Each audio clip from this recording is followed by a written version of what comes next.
first thing first, you look really good, man. You don't look like you played online no more. What did you do when you got done?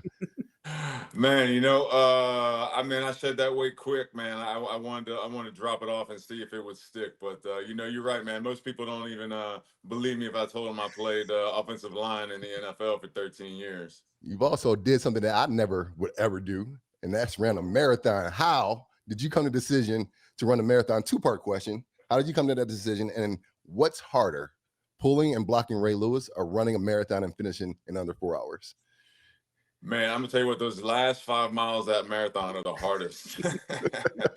A whole lot of coming to Jesus moments in those last 20, 30 minutes of that marathon to try and finish it. Much less, my goal was to beat 4 hours, and I beat it by a couple minutes. But definitely, that was a task. When I was done, I lost all the weight, and I was like, man, I'm good. I mean, I can remember I was just starting to lose the weight, but I was still doing some lifting in the weight room, Mm-hmm. and I was doing some dumbbell bench one day, and I was about to do like a set of 8, and I'm back there, and I'm like, one, and I started thinking, I hit 2, and then I just stopped. I put him down. I said, look, I went and set him down. I said, I'm done. I I'm hear that. good. I'm done. I don't need to do any of that anymore. I'm just gonna stop. I've lifted all the weights I need to lift, and that was my thought at that time. But I did a lot of that. I just did everything just to lose the weight, and that was my only sole purpose. So when I had lost the weight, I still wasn't doing much of anything, just maintaining. But my wife Julie decided to run a half marathon and would try and Oh, get me to no. do some of her training runs with her, and I was like, baby, I'm good. I'm done. I've done all that running. I've done years of that. I'm good.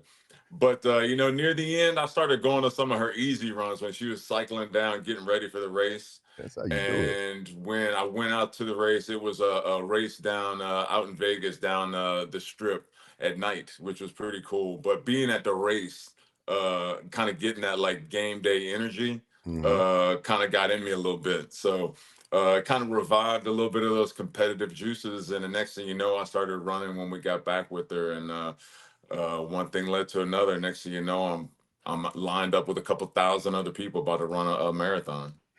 And I know you get to this. You got a lot of people at that point, as far as at different phases of their fitness journey. What would be the Faneca advice on getting somebody started on their journey? Man, set possible goals, man. I think so many people think a lot about, like, man, I need to lose like 40 pounds, or I need to lose 60 pounds, whatever it is, right? Well, don't think about the 60 pounds. Let's start with 5 pounds, Mm-hmm. right? Let's hit 5 pounds, and then let's try and hit 10 pounds, and let's hit the small goals and stay on track, and remain positive, instead of just saying, I think too many people are like, oh, I can't get there. I can't get to 60 pounds. And they just stop. I think, but setting the small goals that you can achieve, just like, the three of us have set, through our whole career, right? We didn't just say, boom, let's just be a NFL player, right? We set goals. I want to be a starter on a high school team. I want to get a college scholarship. I want to get drafted. All those things, right? So there's steps along the way, and I think too many people get caught on the end goal instead of all the steps along the way.